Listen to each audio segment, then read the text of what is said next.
starting the lecture, let me introduce myself. I am Dr. Ankita Mishra, second year PGT in the Department of Community Medicine. I'll be taking a session on doctor-patient relationship.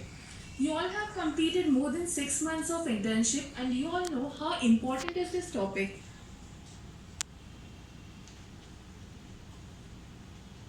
Okay, so what is a doctor-patient relationship? What kind of a relationship is it? Personal, professional, what? I'm waiting for your answers. Professional relationship. Well, this is actually a social relationship where we guide the patient to achieve the treatment goals. But while maintaining this relationship, the doctor must maintain a balance between his professional skills and the medical ethics. Why is it important? You all know that this is very important. But why is it so? You all have shared your experiences. Why do you feel is this relationship important? Any role in treatment? Anything else?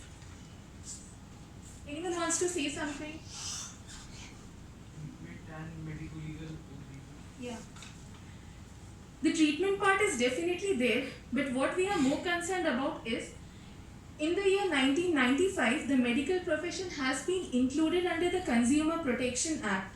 And if we fall a prey to this, we are going to lose our name, money, and in the worst case, our degree. So how should be the interaction? It should be a caring one.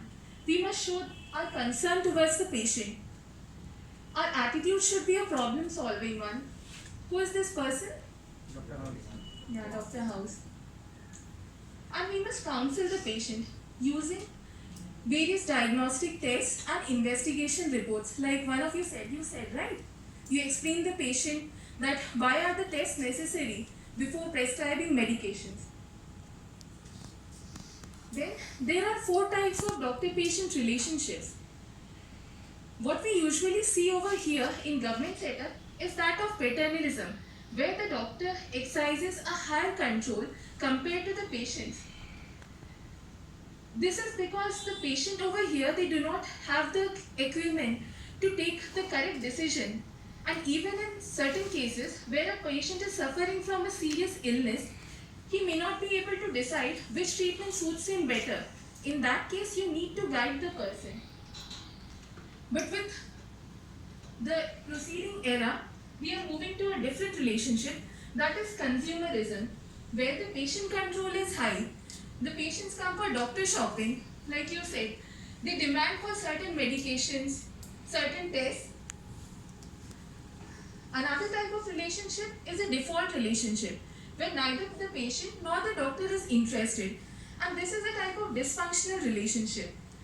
The desired relationship is that of mutualism, where the patient tries to clear his doubts and the doctor takes his time out to explain each and everything to the patient.